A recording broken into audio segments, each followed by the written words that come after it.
मित्रांनो, ही आहे Bajaj Pulsar N160 SS.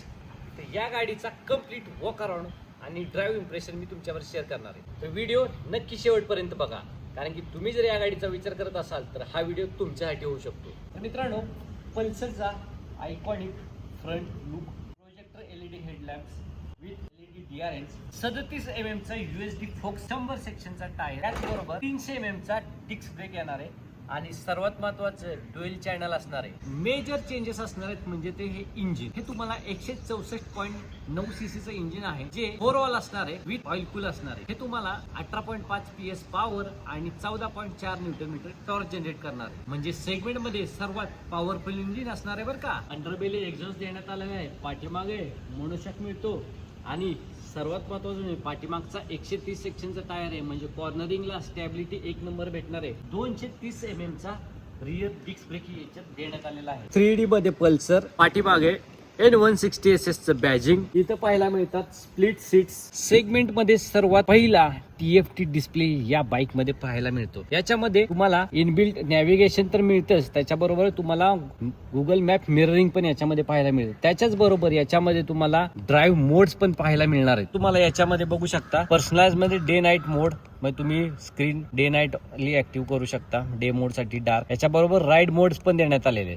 Sport, road, rain, of road आणि टूर. ट्रॅक्शन कंट्रोल पण येतं, त्याच्यामुळे गाडी पावसामध्ये एकदम खतरनाक चालणार आहे आणि गाडी स्लिप होण्याचे चान्सेस नाही आहेत. मित्रांनो, या TFT डिस्प्लेची कनेक्टिव्हिटी तुम्हाला थोडी लॅगी वाटू शकते, पण हा सेगमेंट मध्ये सर्वात फर्स्ट आहे. TFT डिस्प्ले कंट्रोल करायला इथं स्विच दिले आहेत आणि स्विचची क्वालिटी पण बेस्ट आहे. आणि असा हा टोटल पल्सरचा अग्रेसिव्ह लुक तुम्हाला पाहायला मिळेल. अपाचे RTR ला डायरेक्ट टक्कर देणार आहे आणि सेगमेंट मध्ये सगळ्यात पॉवरफुल बाईक आहे.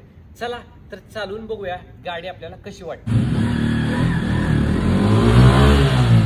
या बाईक मध्ये टॉप व्हेरियंट्सला ऍडजस्टेबल क्लच आणि ब्रेक लिव्हर मिळतो आणि असिस्ट अँड स्लीपर क्लच मिळतो. त्यामुळे गिअर डाऊन शिफ्ट करताना रिअर व्हील वर येणारा जर्क कमी होतो, क्लच ऑपरेशन हलकं होतं आणि अग्रेसिव्ह रायडिंग किंवा अचानक डाऊन शिफ्ट करताना बाईक जास्त स्टेबल वाटते. 160 cc इंजिन असल्यामुळे सिटी रायडिंग मध्ये पॉवर पुरेसा जाणवतो आणि रोजच्या वापरासाठी बाईक प्रॅक्टिकल वाटते. राईड पोझिशन फार अग्रेसिव्ह नसल्यामुळे ट्रॅफिक मध्ये बाईक हँडल करणं कम्फर्टेबल आहे. थ्रॉटल दिल्यावर ऍक्सलेशन स्मूथ वाटतं आणि मिड रेंज मध्ये बाईक चांगली पुल देते. सिटी मध्ये ओव्हरटेकिंग करताना वारंवार गिअर बदलण्याची गरज कमी जाणवते. ब्रेकिंग कॉन्फिडन्स चांगला आहे आणि बाईक कॉर्नर्स मध्ये स्टेबल वाटते. सस्पेन्शन भारतीय रस्त्यांवर डेली रायडिंग लक्षात घेऊन बॅलन्स वाटतं. तुम्ही कार मध्ये क्रोल मोड ऐकला असाल, पण बाईक मध्ये पहिल्यांदा ऐकताय ना? हा तर खरंच आहे मित्रांनो, या बाईक मध्ये क्रोल मोड आहे. तर बजाजचं N160 मधलं हे फीचर अगदी कमालीचं आहे आणि बाईक इंडस्ट्रीमध्ये मी हे फीचर पहिल्यांदाच पाहिलेलं आहे. पण हे फीचर बिगनर ड्रायव्हर साठी खूप फायद्याचं आहे. म्हणजे गाडी ट्रॅफिक मध्ये जरी तुमच्याकडून ऍक्सलेशन न देता क्लच सुटला तरी बंद पडण्याचे चान्सेस खूप कमी आहेत. मित्रांनो, माझ्या मते N160 SS ची खरी ताकद म्हणजे तिच्या स्पोर्टी लुक, कम्फर्टेबल रायडिंग आणि रोजच्या वापरासाठी मिळणारा बॅलन्स परफॉर्मन्स. मित्रांनो, 1,33,000 रुपये एक शोरूम प्राइस होते बजाज पल्सर N160 S ची.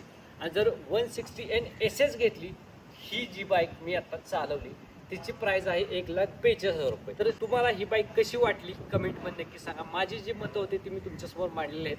व्हिडिओ इन्फॉर्मेटिव्ह वाटला असेल तर लाईक करा, फॉलो करा मित्रांनो, आणि सबस्क्राईब करायला विसरू नका मित्रांनो. धन्यवाद. जय महाराष्ट्र.